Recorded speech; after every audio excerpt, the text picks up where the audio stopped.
Friends, I welcome you to my channel. Before listening to this story, I will ask you to like and subscribe. It is not difficult for you, but it is pleasant for me. And we're starting. Returning home from work, I went to the post office and, as usual, my mailbox was full of unnecessary mail and bills. I flipped through them and threw most of them into the trash can next to the table.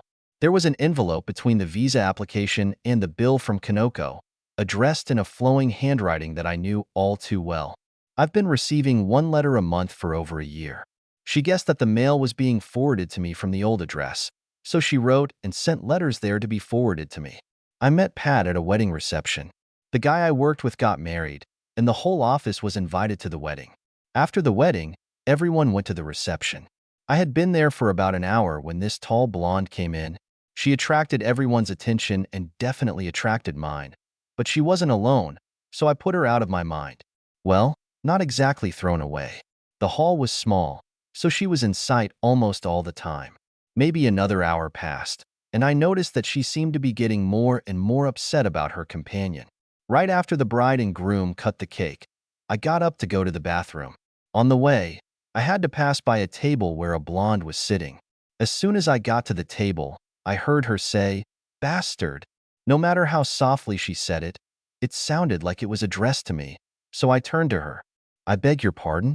She blushed and said, "It's not for you, but for this worthless piece, my beau. All he does is drink. I've been trying to get him on the dance floor since we arrived, but all he did was drink, and now that lump has left me. Although I probably deserve it, this is what I get for a blind date." Relieved to learn that she didn't think I was a bastard, I went to the bathroom and then returned to the table I shared with several colleagues. The next time the orchestra started playing, I looked at her and saw that she was watching the dancers and stamping her feet. On a whim, I got up, walked over to her and asked her to dance. She said yes, and that was the beginning of a whirlwind romance, which resulted in us getting married 3 months later. Patricia was a computer genius and worked for a large corporation as a system administrator. She tried to explain to me what she was doing, but I'm computer illiterate, so it all flew into one ear. I know how to turn on my computer and how to access the internet, but this is the limit of my computer savvy. I work as a heavy equipment mechanic for a living, and I'm pretty good at it. So soon the two of us saved up enough to make the down payment on the house. We had a wonderful marriage, at least that's what I thought. I was madly in love with her, and she certainly felt the same way about me. But in the 6th year of our marriage, something changed. When it started, I couldn't determine with any degree of certainty, and it could have gone on for quite a while before I noticed. Patty always left work with the girls for one evening a week and usually returned home by 9. I didn't notice how the time increased to 9:30, then to 10, then to 10:30, and only later did I remember those evenings. Patty started working late a couple of times a week, usually on Tuesdays and Thursdays. She explained this with an unexpectedly large contract with critical deadlines. They weren't suited for such a large order, and until management made some decisions about which way to go, everyone was asked to work overtime to get the order. Solutions? I asked, what kind of decisions?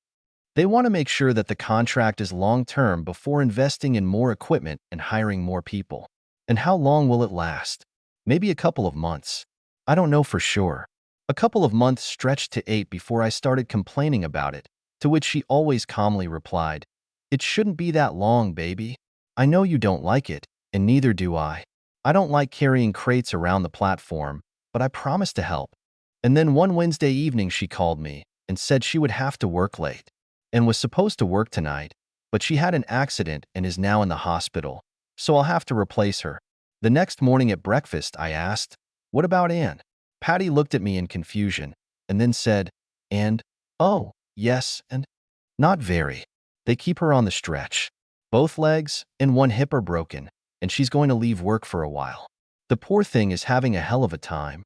She went on vacation with her boyfriend, and before it was over, he told her that he had found another one. On the way home, the airline lost its luggage, and now this accident. So now you're going to work overtime on Wednesdays, too?" "Yes, and maybe even 1 or 2 Fridays." That's about when I started thinking about some things. Up to this point, her overtime was annoying, and that's all I thought, just a stupid bunch of incompetent managers who couldn't get their head out of their ass and solve the problem. It all started with the confusion on her face when I asked about Anne. It was as if she had lied, forgotten about it, and then had to hurry up and hide it. And if that's the case, isn't she lying about having to work late? It was then that I remembered the Wednesday evenings I spent with the girls from work and how they began to end later and later. I wonder what a computer scientist does when moving crates on a loading dock? That Sunday, everything came together for me. I was doing routine repairs on Patty's car. I changed the oil, added windshield washer fluid, and then decided to change the tire. When I opened the trunk to take out the spare tire, I found two suitcases. Curious, I opened one and found it full of clothes. The other was full of underwear, high-heeled shoes, and the like. Heels and underwear that I've never seen before. I don't know who Patty was wearing them for, but it certainly wasn't for me. So much for Patty working overtime. There could only be one reason for a few changes of clothes and all that junk in her trunk, and it definitely wasn't work-related. Sometimes I'm slow to think, but I try not to be a fool. I analyze problems, scroll through them in my head, look at them from all sides, and think about all the options before making a decision.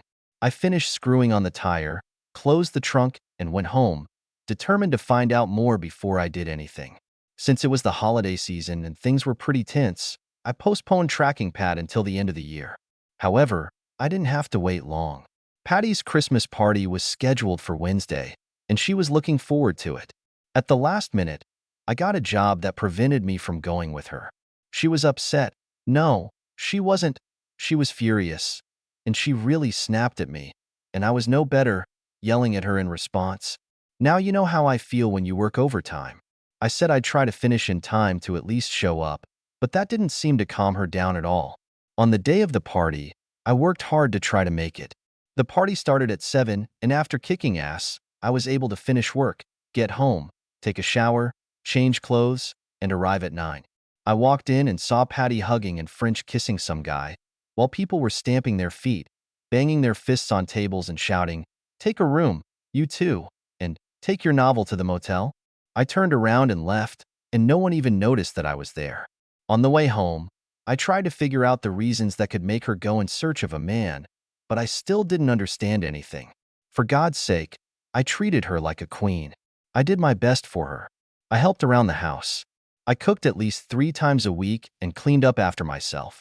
In the evening, while waiting for her to come home, I washed a lot of laundry. I was cleaning my den and the bathroom on the ground floor next to my den. All this in addition to taking care of the house, yard, and both cars. I've never forgotten a birthday or an anniversary. I remembered the day we met, and every year on this day I gave her a postcard, the same thing, on the anniversary of the day I proposed to her. I've never even looked at other women. I did everything I could to be the best husband she could hope for, so what went wrong? The only thing I could think about was the 20 pounds I had gained in the last 5 years. Was that the reason? Was I no longer physically attractive to her? However, it didn't matter. What I saw meant one thing. We had screwed up our marriage. I loved her a lot, but not enough to make me share her, and not enough to make me fight for her. So what if I win it back from this guy? Will I be able to win it back from the next one? And the one behind him? No. As much as it pains me to admit it, Patty and I are breaking up. But I've decided one thing. 20 pounds should go away. I'll be fit when I start dating women again. I also decided not to get divorced. I'm never getting married again, and Patty and I get along great while she's playing with her lover. So I'll keep the status quo and save myself the hassle and expense of a divorce. All I have to do is pretend that I don't know anything about her lover. That evening, when she returned home, she was in a great mood and wanted to make love. It would be unnatural for me to refuse her, and besides, I was curious to know if it was possible to say that I get leftovers in bed. Surprisingly, she felt the same as she did on any of the hundreds of other nights when we made love, but damn it. It all told me that I had been a second man for quite a long time. Although I was wondering if she was trying to use me to death out of guilt, or was she getting a boost from giving away leftovers after a lover? On Monday, I went to the gym, sat down with a personal trainer, and he put together a program for me. I went to the gym on my way to work on Mondays, Wednesdays, and Fridays, and a month later I started running on weekends, Tuesday, Thursday, and Saturday, and only rested on Sunday. My relationship with Patty remained unchanged. She still acted like I was the one and only, well, I never showed that I knew too much. She was still working late, at least 2 nights a week, and I stopped whining about it. In 2 months, I lost 18 pounds, gained some strength, and felt pretty good.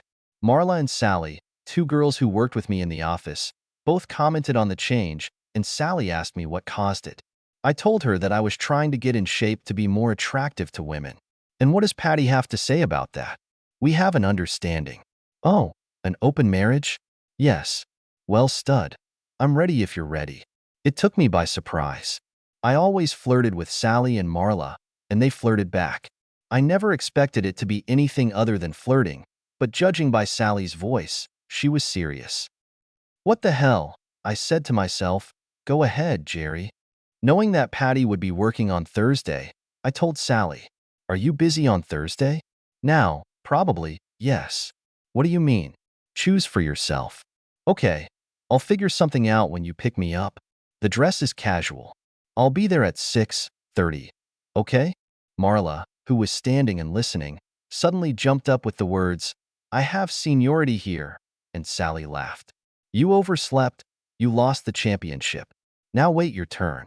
I went to Sally's at 6:30, and she appeared in the doorway in a bathrobe.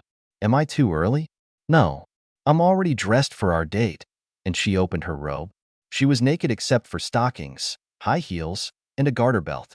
I think we'll have dessert first, then dinner, and then we'll decide what to do. She led me into the bedroom. I picked her up and pushed her back onto the bed. Come on, honey. We never had dinner that night. Sally walked me to the door, kissed me passionately, and asked when we could meet again. I can do it on Tuesdays and Thursdays. I'm ready on Tuesday and Thursday. On the way home, I stopped by work, took a shower in the locker room, changed into work clothes, and then went down to Bill's bar for a beer so as not to get out of breath, and then went home. When I got home, Patty was still awake. Where have you been? Knowing that you won't be at home, I decided to stop by the guys after work and play billiards. I hope you haven't had too much to drink, because I want you. It wasn't easy for me to fulfill her request, but I managed to do it anyway. It took me a while to get my mind off the booze. We'll have to keep an eye on this in the future. I'd completely forgotten that Patty always comes home cheerful when she's working late, and I have to make sure to leave some energy for her. For the next 6 weeks, Sally and I made love hot and hard, and then one night she told me, now it's Marla's turn, Jerry. What is it? This is our last time. I want Marla to replace me. I don't have the right to vote? Yes and no. You have a say in whether you want Marla, but this is definitely the last time we're together. You're a married man, Jerry, and I can't afford to get too deeply into you. There is no prospect for me here, so I'm releasing you. Be a good guy. We'll stay friends, and I won't have to quit my job, okay? Do you think Marla really wants to? I know she doesn't like you, honey. All you have to do is invite. Or maybe it won't be necessary. She knows we're stopping, and she can turn herself in. That's exactly what happened. On Friday, Marla came up to me and said, I heard you have Tuesday and Thursday off now. Can I have them? My first night with Marla was almost a repeat of my first night with Sally in that we didn't leave her apartment at all. There was a noticeable difference between Marla and Sally. Who am I to argue with a woman? My affair with Marla lasted 5 weeks, and then she ended it for the same reason as Sally. I'm too deep into you, Jerry, and that's not good with a married man. They both said that if I was alone, we could live together. They were both funny girls, and both were great in bed, but getting divorced to be with one of them? Not seriously. They both had an affair with a married man. Why do I need girls like that? I already had one at home. Over the next 8 months, I dated and slept with 9 different women. None of the novels lasted longer than a month, most of them only 2 or 3 weeks, but I didn't want anything long either. My home situation has not changed. Patty still worked late a couple of times a week, almost always on Tuesdays and Thursdays, so those were the meeting nights. I have no idea how much longer things would have gone the way they did if it hadn't been for a strange coincidence. It was Wednesday and I was at the gym. I had just finished my workout and was in the shower when the man who was with Patty at the Christmas party came in with 2 other guys and started changing into gym clothes. I turned off the water, dried myself with a towel, and listened to the conversation of the 3 men. It looks like the guys have moved from evening to morning. There was some kind of work-related conversation that led me to believe that they work for the same company, although not necessarily in the same office, and then one of them said, "How are you doing with that fox you were at the Christmas party with? Are you still using it?"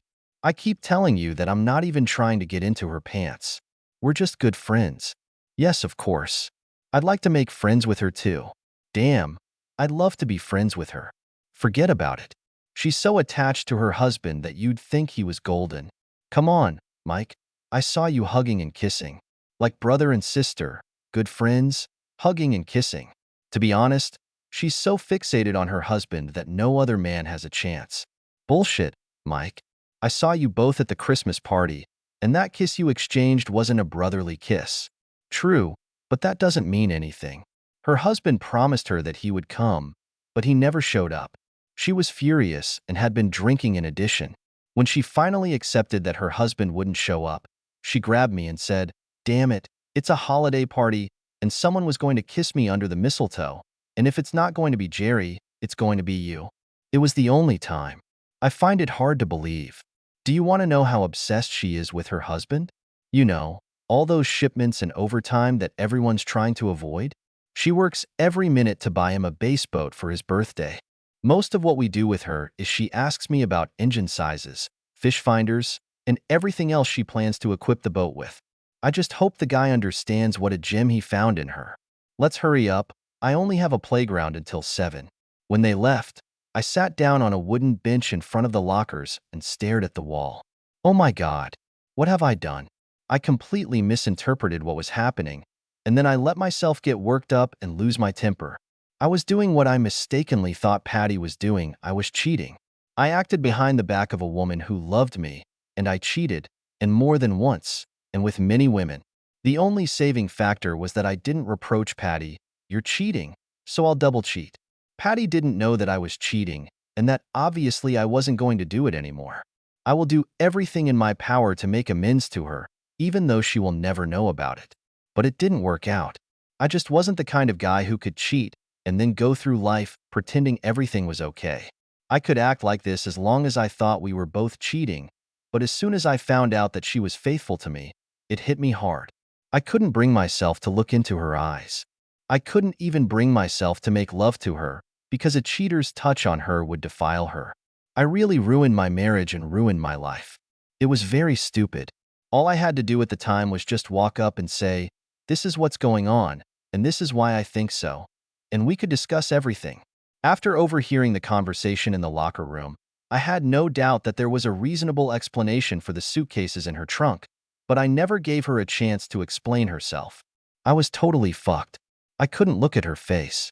I didn't have the courage to sit down and tell her what I had done and why. I was a coward and I did what cowards do. I ran away.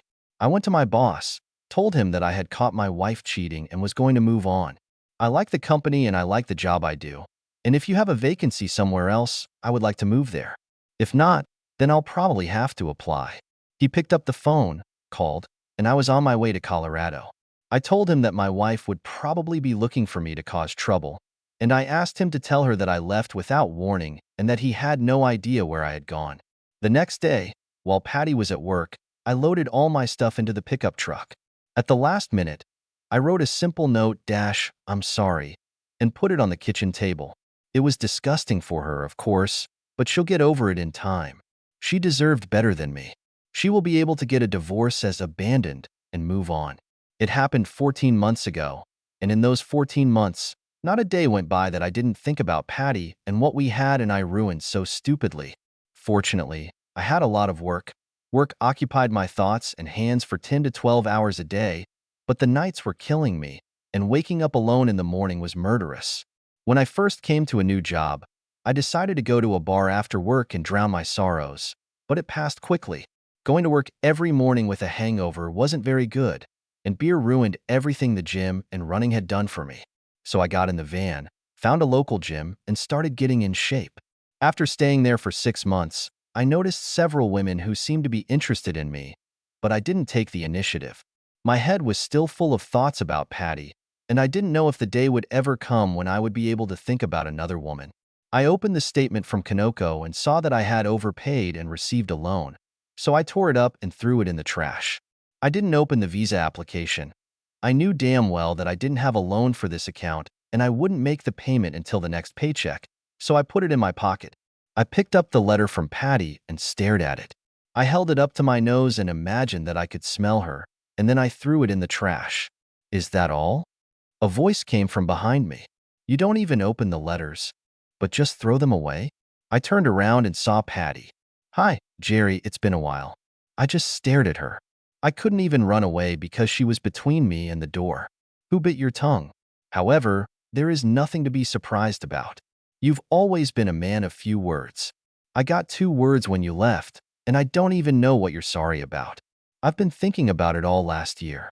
I'll never understand why you wasted an extra word. You could have done it with just 1 word, goodbye. Come on, Jerry, say something. How did you find me? I won't tell you. If you run away again, I may have to use the same method again. I'm not going to give you another opportunity to cover your tracks. The point is, I'm here and I'm not leaving until I know everything. Not here. Let's go to my house. So what in the name of all that's holy made you think I was cheating on you? You had many classic signs of cheating on your wife. And suddenly you're working late, even though you've never done it before. Increased activity with your husband because you either felt guilty or your lover had wound you up by the time you had to go home, so your husband had to put out the fire. Or maybe because you liked giving your husband your lover's leftovers. Evenings when you stayed for a drink with your colleagues, who kept you late and late. Then I found suitcases in your trunk full of clothes that you never wore for me. And that's all along with the fact that I came to the Christmas party and saw you fighting with a guy while all your colleagues were yelling at you to get a room and go to a motel. They wouldn't talk like that if they weren't sure you were lovers. It all came down to cheating on his wife. You poor, stupid fool. Why didn't you talk to me? The suitcases belonged to Anne. I told you the airline lost her luggage. They found him, but by that time Anne was already in the hospital on a stretcher and asked me to pick up the luggage. And the overtime was real. All you had to do was look at my receipts. I knew it bothered you, and I tried to make it up to you. As for Christmas, it didn't mean anything. I drank too much. I was mad at you for not being there to give me a Christmas kiss under the mistletoe. So I grabbed Mike. Yes, it was unnecessary, but if you had stayed, you would have seen how we broke up and went to different tables, and he didn't even dance with me all evening. God, Jerry, I can't believe you just left me like that and didn't even try to explain. That's not why I left you. I left because of myself, because of what I did in response. And what did you do? I took a deep breath and told her about Sally and Marla and everyone else and how I was able to keep the marriage going because my cheating kept me on an equal footing with her cheating. And then when I found out that you weren't cheating, my life just fell apart. I couldn't look you in the eye knowing what I'd done to you. And I realized that you deserved better than a cheating asshole, so I left. She sat and looked at me, trying to make sense of my words, and then she said, "How did you know that I'm not really cheating?" I told her about the conversation I overheard in the gym. Her face turned a little pale, and she said, "My God, what the hell?" She kept looking at me and shaking her head. "Let's see if I got it right. You thought I was cheating, so you cheated so we be even, right?" I said yes, and she continued, "So, while we were even, you thought that we could continue to live together and that everything would be fine. Everything would be fine, right?" I nodded. "It wasn't until you made sure I wasn't cheating that everything went to hell, right?" I said yes again. "So if you'd never heard that conversation in the gym, would we still be living together? Would you still be playing with your girls while staying with me?" "Maybe." She looked at me for another minute and then asked, "Did you love me?" "Yes, I did. And I still do. The only reason I stayed with you, thinking you were cheating, was because I loved you so much that I couldn't leave you. You know I love you, don't you? My arrival should show this. I was devastated when you left, and I didn't know what led to this. I need you in my life, Jerry. I need you to come home with me, or I'll move here to be with you. But one way or another with you, Jerry, with you, please." "I can't, Patty. After all this, I just can't. Being with you is a constant reminder of what a cheater I was. I just can't look you in the eye every day knowing what I've done. But would you be able to do it if I cheated on you? While we were even, you could look me in the eye, right?" I nodded. "Then come home, Jerry, because we're even." "I cheated on you. You were right. You just used the wrong information, but you came to the right conclusions. At night, when I was working overtime, Mike and I made love like a couple of lovesick rabbits. It started one night, just before we finished our shift. We bumped into each other, looked at each other, and it was like a spark passed between us. He just grabbed me, turned me over, bent over the packing case and took me. And I let him. I didn't say a word. I just let him take me. After that, almost every night when we were working overtime, he would catch me in a dark corner or behind a pile of boxes and use me. I never said no. I never agreed. I just let him take me. I loved making love, not Mike. I didn't even kiss him. That kiss at the Christmas party was our first and only kiss. I had a husband who loved me and whom I was crazy about, and who made fantastic, passionate love to me. And then I went and ruined everything. Did you ruin everything? How? You started acting a little weird, and I thought you suspected something. The overheard conversation was rigged. It was supposed to calm you down and keep you from finding out that Mike and I screwed up. Instead, he separated us. If I hadn't tried to cheat, we would still be together. You'd be with me, thinking we were on equal terms. You mean you're going to make love to Mike anyway? No, Jerry, it's a bitter irony. That fake conversation that turned you away from me also ended my relationship with Mike. That night, when we were working overtime, he brought those two guys with whom he had a conversation and told me that everything was played out properly, and now the three of them are going to use me. So I left him. Since that night, all I've been doing is working and trying to find you. I need you, Jerry. I'm not a person without you. Please, honey, can we put the past behind us and start over? We are behaving like children. Can we, please, start all over again? I stared at her, my mind racing at 100 miles an hour. I loved her to death and missed her so much that not a day went by that I didn't think and want to be with her. But will I be able to go through it again? She must have read my mind. It will never happen again, Jerry. I can promise you that. The last 14 months have been a living hell, Jerry. They have been the most miserable in my life. Living without you is killing me, and I will never do anything to put you through this hell again. Please, Jerry, I'm begging you, come back to me. At home or here, just let me be with you. There was really no question about what to do. I only ran away from her because I thought I was unworthy. I loved her very much, and if she wanted me to come back knowing everything about me, I'd be a fool if I refused. As for her cheating, I had already come to terms with it when I started playing the stay equal game. Will we be able to? We must. She loved me enough to lie to me, pretending to be the cheater she never was. She never had an affair with Mike. She just told me about it so that I would believe that we were even, so that I would come home. How do I know? I went back to my gym, and one morning Mike came in.